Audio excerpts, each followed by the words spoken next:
приговор для ГУЦУ и вот такое заседание Народного собрания Гагаузии, которое было этому посвящено. И мы услышали, что результатом как минимум этого заседания, того заседания, которое они собрали на следующий день, стало то, что создали комиссию редакционную, которая будет создавать какую-то резолюцию. Уже проголосованный документ. То есть ты можешь туда внести все, что угодно. Они же ее приняли и отправили на...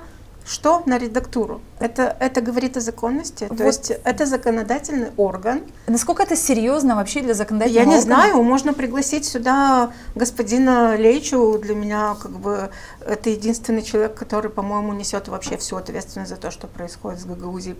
Просто потому, что когда-то для меня это был очень авторитетный человек, владеющий юридическими знаниями. Да.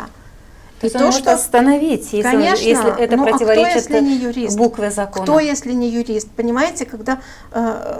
сейчас у меня опять так много мыслей, мне хочется объять необъятное. По поводу их резолюции сначала скажу, да? То есть любой житель Гагаузии может спросить сейчас, без зазрения совести, а кто эти люди, чтобы вот это принимать?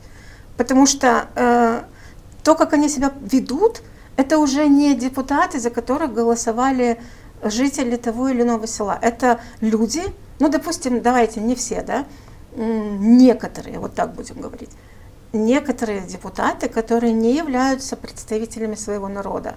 Они не слышат, что думает их народ. Они продвигают интересы абсолютно конкретной личности,